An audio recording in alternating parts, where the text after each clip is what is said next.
ಉಡಾಯಿಸೋ ಖಾರ ಬಣ್ಣ ರುಚಿಯನ್ನು ನೀಡುತ್ತದೆ. ಅಕ್ಕಿ ಮೆಣಸಿನ ಪುಡಿ ಚಿಂದಿ ಉಡಾಯಿಸೋ ಖಾರ ಬಣ್ಣ ರುಚಿ. ನೇತ್ರಾವತಿ ನದಿ ತೀರದಲ್ಲಿ ನೂರಾರು ಶವ ಹೂತಿಟ್ಟ ಪ್ರಕರಣ, ಶ್ರೀ ಕ್ಷೇತ್ರ ಧರ್ಮಸ್ಥಳದ ಕುರಿತು ಅಪಪ್ರಚಾರ ಆರೋಪ ಹಿನ್ನೆಲೆಯಲ್ಲಿ ಧರ್ಮಸ್ಥಳಕ್ಕೆ ಬಿಜೆಪಿ ರಾಜ್ಯಾಧ್ಯಕ್ಷ ಬಿವೈ ವಿಜಯೇಂದ್ರ ಭೇಟಿ ಕೊಟ್ಟಿರುವುದು. ಮಂಜುನಾಥ ಸ್ವಾಮಿ ದೇವರ ದರ್ಶನವನ್ನು ಪಡೆದಿದ್ದಾರೆ ವಿಜಯೇಂದ್ರ. ಎಸ್ಐಟಿ ತನಿಖೆ ವೇಳೆ ಅಪಪ್ರಚಾರ ಮಾಡಲಾಗ್ತಾ ಇದೆ. ಮಂಜುನಾಥನ ದರ್ಶನದ ಬಳಿಕ ವಿಜಯೇಂದ್ರ ಈ ಸ್ಟೇಟ್ಮೆಂಟ್ ಕೊಟ್ಟಿದ್ದಾರೆ. ರಾಜ್ಯ ಸರ್ಕಾರ ಈ ಅಪಪ್ರಚಾರಕ್ಕೆ ಕಡಿವಾಣ ಹಾಕಬೇಕಿತ್ತು. ಸರ್ಕಾರ ಅಪಪ್ರಚಾರಕ್ಕೆ ಕಡಿವಾಣ ಹಾಕದೆ ಅಪರಾಧ ಎಸಗಿದೆ. ಸಿಎಂ ಸಿದ್ದರಾಮಯ್ಯ ರಾಜ್ಯದ ಜನರ ಕ್ಷಮೆ ಕೇಳಬೇಕು. ಷಡ್ಯಂತ್ರದ ಹಿಂದೆ ಇರುವವರನ್ನ ಬಹಿರಂಗಪಡಿಸಬೇಕು. ನಾವು ರಾಜಕಾರಣ ಮಾಡ್ತಿಲ್ಲ ಅಂತ ಬಿವೈ ವಿಜಯೇಂದ್ರ ಹೇಳಿದ್ದಾರೆ.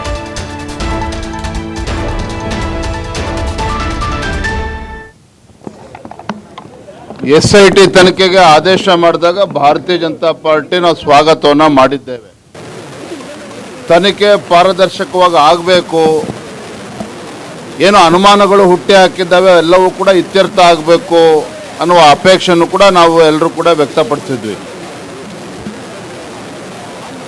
ಇವತ್ತು ತನಿಖೆ ನಡೀತಾ ಇರ್ತಕ್ಕಂಥ ಸಂದರ್ಭದಲ್ಲಿ ಅನೇಕ ಗೊಂದಲಗಳು, ಅಪಪ್ರಚಾರಗಳು ಸಾಮಾಜಿಕ ಜಾಲತಾಣಗಳಲ್ಲಿ ಯಥೇಚ್ಛವಾಗಿ ನಡೀತಾ ಇದೆ.